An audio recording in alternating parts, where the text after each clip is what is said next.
Bonsoir à toutes et à tous les amis, j'espère que vous allez bien. On se retrouve comme tous les dimanches soirs pour le débrief hebdo de la semaine et surtout pour préparer la semaine qui arrive. Pas mal de choses à voir aujourd'hui évidemment puisqu'on a eu une semaine assez agitée et assez particulière sur les marchés crypto mais aussi sur les tradis, on va le voir. Et puis on a une belle semaine qui nous attend à nouveau, donc on va travailler sur tout ça. Juste avant de commencer, comme d'habitude, je vous invite à vous abonner si ce n'est pas déjà fait, à nous rejoindre dans le serveur Discord. Et je m'excuse d'avance, je suis un petit peu malade aujourd'hui, donc pas la grosse forme. Donc voilà, ça sera un petit peu, genre un peu moins d'énergie que d'habitude, mais ne vous inquiétez pas. Ok, on va donc commencer par revenir sur cette semaine, comme je le disais, qui a été assez agitée, avec les résultats de la croissance aux États-Unis, les résultats aussi de l'inflation, puisqu'on a eu les chiffres PCE dans la semaine. On a eu aussi les résultats de l'inflation en Europe. On a eu des datas du côté de la Chine. On a eu beaucoup d'informations cette semaine. Ok ? Alors, pour aller dans l'ordre chronologique, on va prendre déjà le côté américain. Côté américain, hausse de la croissance, plus que prévu, 5,2%. Ok ? Et on a vu l'inflation chuter, continuer de baisser. Qu'est-ce que ça a entraîné sur le marché ? Eh bien, des réactions assez particulières. On a le dollar qui est reparti à la hausse. Les indices, certains indices qui ont été très très bullish. Je pense notamment au Dow Jones. Donc, il y a eu pas mal d'agitation. Mais il y a eu quand même quelques incohérences dans cette semaine. Notamment si on regarde le discours de Jérôme Powell vendredi, qui a quand même rappelé, et ça c'est important de le souligner, qui a quand même rappelé que, au besoin, la Fed n'hésiterait pas à rehausser ses taux. Et donc on a toujours quand même un doute qui plane au-dessus des marchés, une incertitude qui plane au-dessus des marchés, qui me fait dire que, encore une fois, on a un petit peu trop d'optimisme sur les marchés, justement, que ce soit sur les marchés traditionnels. Sur la crypto, c'est valable aussi, mais ça ne va pas être pour les mêmes raisons particulièrement. On a trop d'optimisme, on a trop de confiance, trop de sérénité dans le marché, ça fait longtemps que je vous le dis. On peut l'observer d'ailleurs très facilement en regardant le comportement du VIX. Ok. Et moi, ça me fait tiquer un petit peu. Alors, je suis transparent, je vais être honnête avec vous. Vous le savez, j'ai été vendeur de toute façon sur la semaine, sur la quasi-totalité des classes d'actifs. Évidemment, vous l'aurez compris, ça ne m'a pas réussi, étant donné que la majorité des assets ont été haussiers cette semaine, que ce soit sur les tradis ou sur le marché crypto. Donc une semaine compliquée, mais ça, on y reviendra un petit peu après. D'accord ? Donc globalement, ce qu'il faut retenir du côté américain, c'est que vu que l'inflation est toujours trop haute par rapport aux objectifs de la Fed, mais qu'on a une croissance qui continue d'avancer, ben la Fed n'a aucun intérêt pour le moment à baisser ses taux. La Fed n'a aucun intérêt à baisser ses taux parce qu'il dispose d'une certaine marge, justement, pour ajuster la politique monétaire en fonction des données économiques qui leur parviennent. Donc très certainement, semaine prochaine, lors du FOMC, nous n'aurons pas de nouvelle hausse des taux d'intérêt directeurs. On restera très probablement à 5,5%. Le marché anticipe très clairement un maintien des taux à 5,5% jusqu'au 1er mai, où du coup, on devrait avoir ce fameux pivot de la Fed. Alors maintenant, attention quand même, on n'est pas à l'abri d'un revirement de situation, on n'est pas à l'abri de petits changements comportementaux macroéconomiques, donc il va falloir rester prudent, mais globalement c'est à peu près comme ça que devrait se dérouler la fin de l'année 2023 et le début de l'année 2024. Et je remercie Monsieur TK qui vient de nous faire un raid exceptionnel de 124 personnes. Merci à toi Monsieur TK, j'espère que vous allez bien. Bienvenue à la commu du coup de Monsieur TK, j'espère que vous allez bien et que vous passez un très bon week-end. Nous actuellement, donc pour ceux qui nous découvrent, je fais une petite pause. Merci de rien, au revoir messieurs dames. Et merci pour le follow Poupixi. On est en train de faire la préparation de la semaine, tout simplement. Donc là on débriefe un petit peu les éléments qu'on a eu sur la semaine, sur le marché crypto et sur les marchés traditionnels dans l'intégralité. Et puis, on va être donc sur la préparation aussi de la semaine qui arrive. Donc, bienvenue à tous. Merci à tous ceux qui sont présents. Merci encore à toi, Monsieur TK, pour ce super raid. Ça fait super plaisir. Je m'excuse. Donc, merci de rien. Au revoir, messieurs dames. C'est pas la grosse énergie. Merci pour le follow, Tetris. Merci à toi et bienvenue. Donc, je disais, voilà, je suis un petit peu malade. Pas la grosse forme, pas beaucoup d'énergie aujourd'hui. mais on va quand même essayer de faire ce live de la meilleure des manières possibles. Donc voilà, bienvenue à tous ceux chez Monsieur TK, merci à vous et encore merci à toi pour ce superbe raid, ça fait vraiment super plaisir. Et donc pour tous ceux qui nous découvrent ce soir, je vous invite à vous abonner à Blockchain Capital, ça ferait extrêmement plaisir. Et puis à nous rejoindre sur notre serveur Discord, vous avez le lien en bio, en description et puis dans le chat directement. Je continue donc sur ce que je disais à l'instant concernant les données macroéconomiques. Donc je vous disais que le pivot tant attendu de la Fed devrait intervenir au printemps 2024. Donc vous voyez qu'en termes de timing, ça serait plutôt intéressant parce que du coup, on aurait un pivot de la Fed à proximité du halving sur le marché crypto. Et donc c'est quelque chose évidemment qui serait hyper intéressant et qui nous permettrait d'avoir un petit peu un cocktail explosif, j'ai envie de vous dire, pour avoir un marché crypto qui partirait plus haut. Du côté européen, on a à peu près la même chose, d'accord, avec du coup une inflation qui baisse aussi. Le problème, c'est que du côté européen, on n'a pas ce truc de la croissance, contrairement aux États-Unis. On n'a pas une croissance qui continue d'avancer, on a même une croissance qui chute. Et donc, on est clairement, ça fait un moment que je vous le dis, quasiment les deux pieds dans la récession. Malgré ça, on a eu des indices, et notamment le DAX, qui se sont plutôt bien comportés cette semaine, d'accord. Donc vous savez que le DAX, c'était merci de rien, au revoir messieurs dames, merci de rien, au revoir messieurs dames. J'étais en vente, et merci pour les follow Younes, et j'ai pas vu le deuxième, je crois qu'il y en a eu deux d'un coup. Merci à tous ceux qui s'abonnent. Donc le DAX, je le disais à l'instant, donc un asset que j'ai vendu donc, cette semaine. Vous voyez que pour le moment ma position est dans le rouge. Merci de rien, au revoir messieurs dames. Merci Bitcoin pour le follow, merci beaucoup. Voilà, donc on continue de monter sur le DAX. Alors pourquoi en fait on a cette montée? Eh bien parce qu'il y a des petites modifications pour l'année 2024 qui arrivent et on a eu aussi des résultats d'entreprise. Donc la partie microéconomique, là aussi, a joué beaucoup sur le DAX. Alors d'ailleurs, elle n'a pas joué que sur le DAX, la microéconomie. Là, on n'est plus sur de la macro, on est bien sur de la micro. Elle a joué aussi du côté américain, notamment sur le Dow Jones, d'accord? Puisque là aussi, il y a eu des bons résultats, des bonnes publications de résultats d'entreprises. Et donc, on a un Dow Jones qui s'est valorisé nettement. Il faut savoir qu'en plus, le Dow Jones, c'est un indice un petit peu particulier. Contrairement par exemple au S&P 500 ou au Nasdaq, c'est-à-dire que le Dow Jones, il va se valoriser, il va répliquer en fait non pas la valorisation des entreprises, mais vraiment le cours des actions. D'accord. Donc le Dow Jones, il s'en tape totalement de la valorisation de la boîte, du nombre d'actions qu'il y a, etc. Il va vraiment se concentrer sur le prix de l'action. Et étant donné qu'on a donc eu des bons résultats d'un point de vue micro cette semaine, eh ben, on a des actions qui se sont valorisées, qui ont pris de la valeur, qui ont grimpé tout simplement sur les marchés. Et donc le Dow Jones, eh bien, il en a profité. D'accord ? Donc voilà. Moi, j'étais pas en position dessus. Sur les US, l'indice que j'ai vendu, c'est le S&P 500 et je vais continuer de vendre le S&P 500. Pour moi, il est un petit peu plus faible justement que Dow Jones. Même chose sur Nasdaq, sur lequel je pense qu'on devrait rentrer en position dans la semaine, justement en vente pour viser les 15 200 points. Maintenant, attention, d'accord ?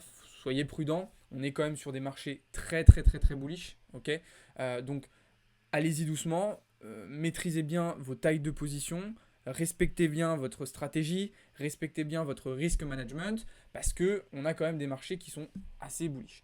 Et d'ailleurs, c'est ce que je voulais dire pour terminer cette première partie de vidéo, c'est qu'on a des marchés extrêmement résilients, extrêmement résistants, encore une fois, à l'instar justement aussi des cryptos, le marché crypto dont on va parler tout à l'heure, vous allez voir, qui est lui aussi très très résilient, malgré un contexte qui n'est pas forcément, sur certains aspects, hyper favorable. Même si sur le marché crypto, on a quand même plus de métriques, plus de paramètres qui expliquent cette montée en puissance assez extraordinaire que l'on a dernièrement. Ok, donc voilà un petit peu ce qu'on a eu cette semaine. Moi, je suis quand même assez surpris du comportement de ces actifs-là.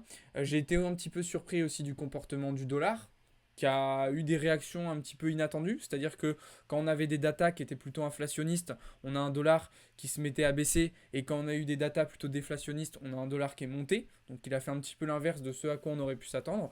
Mais voilà, en tout cas, une belle fin de mois et globalement un beau mois de novembre sur les marchés financiers. On a eu des records qui ont été atteints sur ce mois de novembre, des records qui n'avaient pas été atteints depuis plusieurs années quand même. Donc voilà, maintenant attention, on verra si le mois de décembre est aussi beau. Je pense pas. Je pense que ça sera un petit peu différent. Donc voilà. Donc ça, c'est pour ce qui s'est passé cette semaine. Alors, il y a eu aussi bien d'autres petites informations qui ont navigué.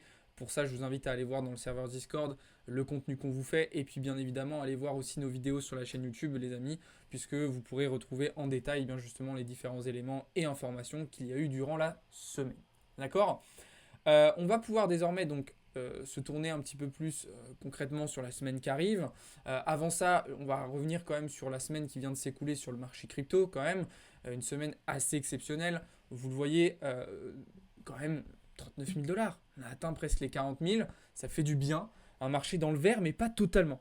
On a vraiment un Bitcoin qui s'envole seul et avec sa dominance qui continue de grimper et qui laisse un petit peu derrière lui Ether et les alts. Alors, peut-être pas pour très longtemps, peut-être que leur tour va arriver. On sait qu'Ethereum est actuellement sur une très belle zone de résistance, d'accord, mais une zone de résistance qui est donc aussi une zone de polarité. Et cette zone de polarité, si elle est cassée, pourrait entraîner un mouvement extraordinaire et très très intéressant, bien justement sur Ethereum, mais aussi sur les altcoins. On le voit d'ailleurs sur la map sur les 7 derniers jours que certains justement altcoins ont été quand même plutôt en difficulté cette semaine ou alors n'ont pas profité de la montée du marché pour eux aussi faire des performances. Donc évidemment le BNB qui a toujours un petit peu de mal à se remettre du choc de la news de Binance, mais ça n'a pas été le seul. On voit le CRO, le Leo, le Lido, Mina, BGB qui ont été en difficulté.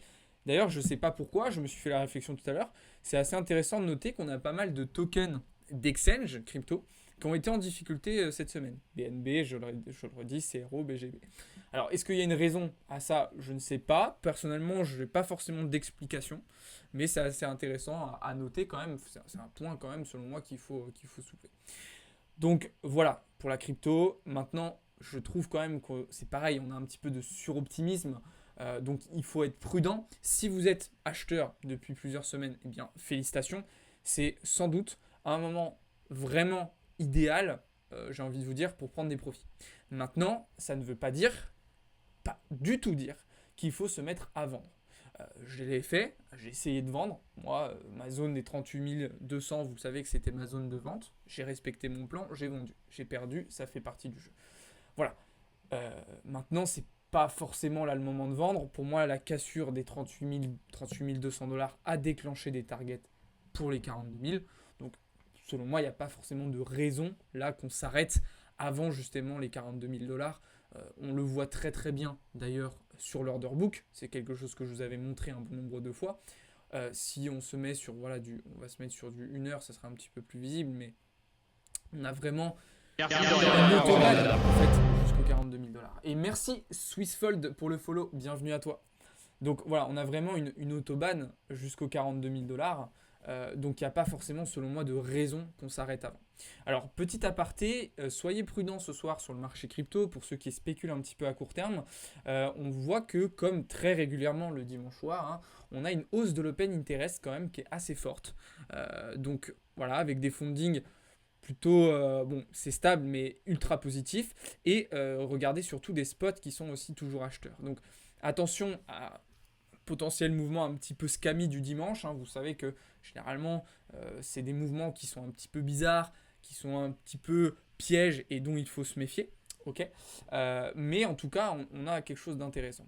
Moi, ce qui m'étonne aussi toujours sur le marché crypto, c'est le fait qu'on n'ait toujours pas liquidé tous ces acheteurs-là qu'il y a depuis la fin du mois d'octobre et qui n'ont à aucun moment été squeeze. Donc là, il faut toujours savoir, il faut bien se rappeler quand même qu'on a énormément d'argent, énormément de stop loss dans cette zone.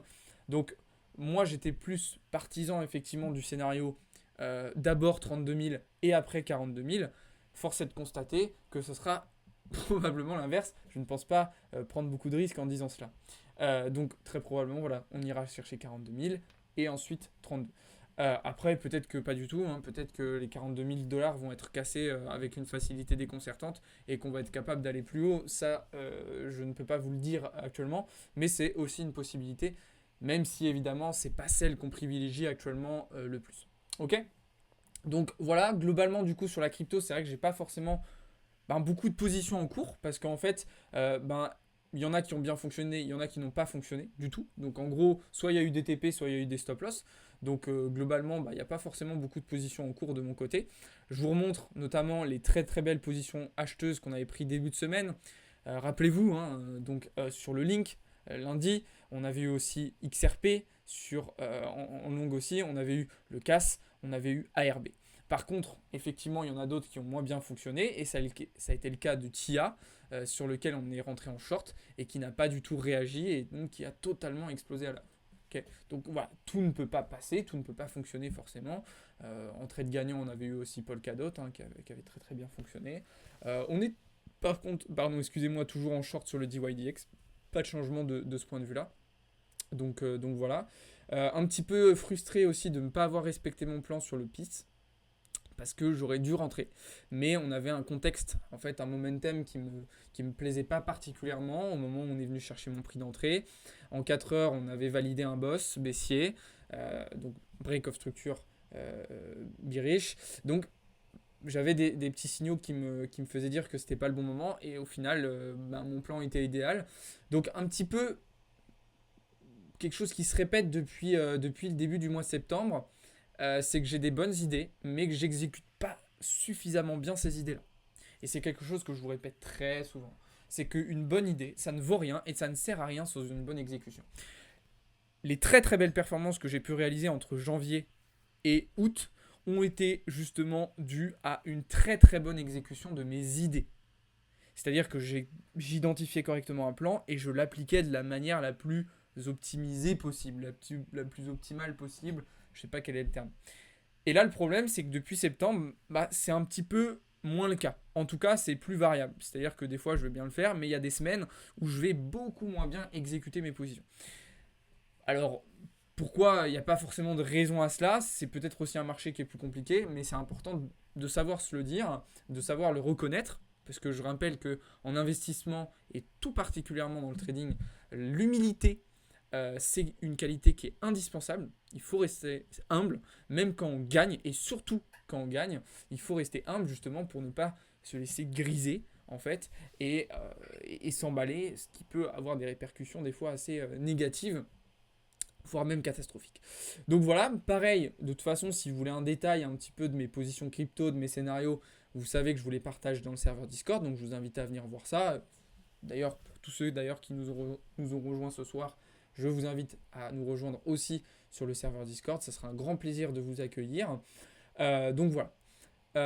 Pour la semaine, pour le moment, j'ai pas forcément de scénario privilégié, j'ai pas forcément d'idée de prise de position. Je suis en observation. Là, je suis plutôt en observation. Et puis, vu que j'ai eu quand même quelques pertes sur la fin de semaine, quand j'ai des pertes comme ça, généralement, ce qui se passe, c'est que j'en profite pour prendre un petit peu de recul, pour lever un petit peu le pied, réduire la voilure et être un petit peu plus sur de l'observation, sur de la réflexion plutôt que sur de l'exposition. Parce que se surexposer au marché quand on voit qu'on fait des petites erreurs, ce n'est pas du tout la meilleure chose à faire. D'accord ? Alors, ça va être le cas aussi pour les marchés financiers traditionnels. Qu'est-ce qu'on a eu cette semaine ? C'est vrai que je ne vous en ai pas parlé tout à l'heure, mais on a atteint des nouveaux records, notamment sur l'or. Forcément, on a un dollar qui chute, du coup, on a un or, on a l'or qui profite pour monter. Il y a évidemment plein d'autres raisons à cela que je vous ai déjà évoquées ces dernières semaines. Tout le conflit, le conflit au Moyen-Orient, qui d'ailleurs est reparti de plus belle. Je vous disais début de semaine que peut-être on pourrait réfléchir à un petit peu d'accalmie sur le gold parce qu'il y aurait un cessez-le-feu qui aurait été trouvé. Ça n'a pas tenu, c'est malheureux. Et donc voilà, on a un gold qui repart à la hausse. On a des tensions sociales en Europe qui augmentent très fortement. On a des questions climatiques qui posent de grosses questions. Et on a toujours certaines menaces d'un point de vue épidémie qui plane du côté chinois. Donc tout ça fait qu'on a l'or qui continue de monter, des investisseurs qui continuent de se hedge dessus. Attention, on arrive quand même sur des gros niveaux de résistance. Mais pour moi, il y a un superbe flux haussier. Donc c'est pas du tout le moment de le vendre. Le gold pour le moment. Pas forcément le moment de rentrer à l'achat non plus, c'est pas ce que je vous dis, mais trop tard pour l'acheter, mais en tout cas pas forcément le moment non plus de le vendre. Pour le pétrole, je vous ai déjà expliqué un petit peu la situation. Là aussi cette semaine on a eu un bordel pas possible avec l'OPEP qui a du coup décidé de réduire sa sa production. La Russie, même chose. L'Arabie Saoudite, même chose. Ça a été un peu le bazar. Le Brésil qui veut rentrer dans OPEP+, il y a eu un peu de tout et du n'importe quoi.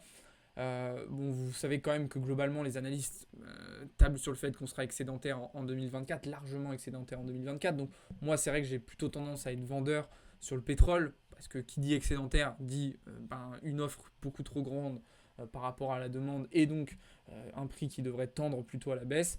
C'est pas plus mal pour le prix à la pompe, j'ai envie de vous dire, pour ceux qui roulent pas à l'électrique, c'est quand même plutôt une bonne nouvelle. Maintenant, je serais prudent parce qu'on a eu quand même des mouvements assez loufoques, assez inattendus. Donc, j'avoue que j'ai pas. Voilà, depuis cette position-là du début de semaine, c'était même du début de semaine dernière, j'ai pas repris de position sur le pétrole et aussi beaucoup d'observations.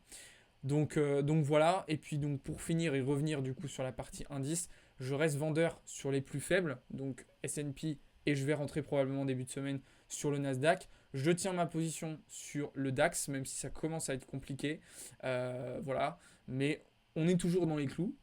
Et donc, je prépare potentiellement ma dernière entrée aux 16 500 points. Après, évidemment, faudra s'arrêter, puisque du coup, si on passe ce plus haut-là, eh bien, on pourra considérer qu'on a donc une invalidation de notre scénario, et donc qu'il faudra plutôt repasser acheteur. Évidemment, tous ces points que je viens de vous évoquer, ils vont aussi beaucoup dépendre de l'activité macroéconomique qu'on va avoir cette semaine. Donc ça va être le moment pour moi de vous faire un petit point justement sur les différents catalyseurs qu'il va falloir surveiller justement tout au long de cette semaine. Donc demain, journée plutôt calme, on aura pour bien commencer la semaine et commencer avec le sourire, avec la joie, on aura un petit discours de Christine Lagarde. Quoi de mieux pour commencer sa semaine que de commencer un lundi avec un discours de Christine Lagarde. Franchement, je trouve ça génial. Évidemment, j'ironise, mais voilà, ce sera le seul élément qui sera peut-être important à surveiller, selon moi, même si la balance commerciale demain matin de l'Allemagne sera pour moi intéressante, étant donné que je suis en position sur le DAX, vous l'aurez compris, ça fait 15 fois que je le dis. Mardi, on aura une journée très, très, très intéressante et avec beaucoup de data. Du côté asiatique, déjà, inflation au Japon, PMI de service en Chine. Ça va être des datas très importantes, les amis. Ensuite, tout au long de la matinée, on aura beaucoup de data aussi du côté européen, avec là aussi les chiffres des PMI. D'accord. Globalement, on devrait rester à peu près dans la continuité des précédentes semaines et des précédents mois.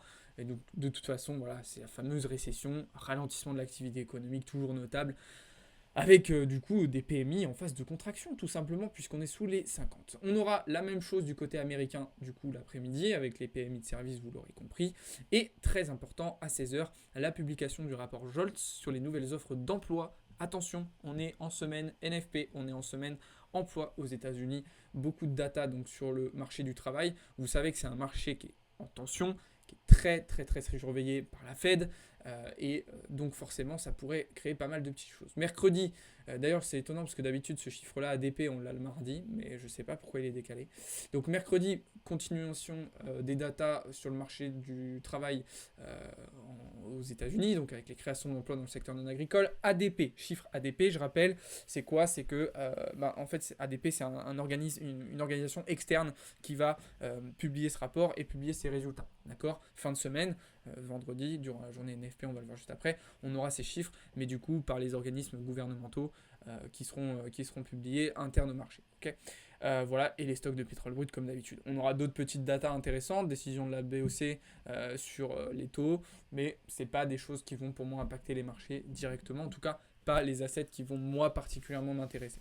Jeudi, journée aussi très intéressante, de nouveau des datas du côté de la Chine qu'il faudra surveiller, la production industrielle en Allemagne évidemment, et surtout les inscriptions hebdomadaires au chômage. Mais globalement, jeudi devrait être une journée assez calme, là où des fois on a en fait le jeudi qui est la grosse journée de la semaine, là en fait ça sera peut-être la plus calme, et puis on finira du coup en beauté vendredi. Alors là, très très grosse session asiatique avec les résultats de la croissance au Japon, les résultats de l'inflation en Allemagne, et puis surtout, donc je vous le disais, NFP aux États-Unis, salaire horaire moyen, création d'emplois dans le secteur non agricole, et et taux de chômage, sans oublier évidemment les anticipations d'inflation et le comportement des consommateurs. Donc vous l'avez compris, cette semaine va être assez chargée, mais très intéressante, et donc potentiellement avec un certain nombre d'opportunités que l'on va pouvoir saisir et que je vous partagerai de toute façon dans le serveur Discord comme d'habitude. Qu'est-ce que j'avais d'autre à vous partager comme information les amis ? Petit point sur MicroStrategy, je voulais vous en parler quand même aujourd'hui. Bon voilà, MicroStrategy qui a annoncé avoir acheté de nouveau du Bitcoin. Sa performance et sa stratégie d'ailleurs de Bitcoin, autour de Bitcoin, fonctionne extrêmement bien. D'ailleurs, on voit que leur performance surpasse largement leur stratégie sur le Nasdaq. D'accord, hein, c'est assez extraordinaire. Donc voilà, je trouvais la data assez intéressante et je trouvais cette actualité importante à vous partager quand même aujourd'hui. Petit point sur les performances de la semaine du département trading de Blockchain Capital. Globalement, ça va. On a évité le pire. Petite perte sur le service CIB du coup à moins 3,17. Globalement, ça aurait pu être pire. On a plutôt bien géré les pertes. Maintenant, vous l'avez compris, il y a certaines positions qui sont encore en cours. Okay, donc voilà. Mais globalement, une semaine assez satisfaisante, même si le mois de novembre a été un petit peu plus compliqué que ce qu'on avait pu avoir sur le mois d'octobre. Enfin, c'est surtout le début du mois de novembre, rappelez-vous, qui avait été un petit peu compliqué. Mais globalement, ça reste largement correct. Cette semaine, pas mal de live. Encore une fois, comme d'habitude, je vous invite à aller voir le planning. À noter qu'à partir de demain, vous aurez donc le début du calendrier de l'Avent Blockchain Capital qui commencera. Donc pour tous ceux qui veulent participer, je vous invite à le faire, puisque dès lors que vous participerez, vous aurez le droit à un bon d'achat, un bon de réduction, de 20% sur l'intégralité des services proposés par Blockchain Capital. Donc voilà. C'est pas obligatoire, mais si certains sont intéressés, juste en participant, vous gagnerez automatiquement ces moins 20%. Et puis après, évidemment, il y aura des personnes qui seront tirées au sort et qui gagneront des cadeaux encore mieux, j'ai envie de dire. Je vais dire un peu mieux, c'est déjà bien, mais qui gagneront des cadeaux encore plus fous. Voilà les amis, je rappelle que cette semaine aussi on vous a publié du coup notre petite vidéo de présentation sur notre chaîne YouTube, donc j'espère qu'elle vous plaît. On s'en servira aussi pour les intros et les outros de live, c'est toujours cool. N'hésitez pas, pour ceux qui ne l'ont pas vu, de nous faire des retours dessus. Il y a eu des retours très très constructifs, des positifs, des négatifs, mais je trouve ça vraiment super sympa. Donc voilà. Un avis sur la pertinence des discours de Michael Saylor. J'allais l'appeler Michael. J'ai pas forcément d'avis. C'est un maximaliste. Il a tout intérêt à se positionner de cette manière parce que forcément, il détient et sa société détient du Bitcoin. Voilà. Après, je suis toujours. Prenez de la distance en fait par rapport à toutes ces personnes qui vont donner un avis sur certains actifs. Donc je pense à Michael Saylor, mais c'est le cas par exemple aussi d'Elon Musk ou d'autres personnes qui ont. Je dis pas qu'elles manipulent le marché, mais elles ont des intérêts derrière et donc leur communication va être peut-être en partie basée un petit peu sur ces intérêts-là, même si évidemment c'est des gens qui sont convaincus par ce qu'ils disent et par la technologie Bitcoin, mais attention quand même. Maintenant, on ne peut pas donner tort à Michael Saylor de toute façon, étant donné, je vous remonte la stat, mais les performances extraordinaires réalisées par MicroStrategy, c'est quand même pas rien. Donc voilà.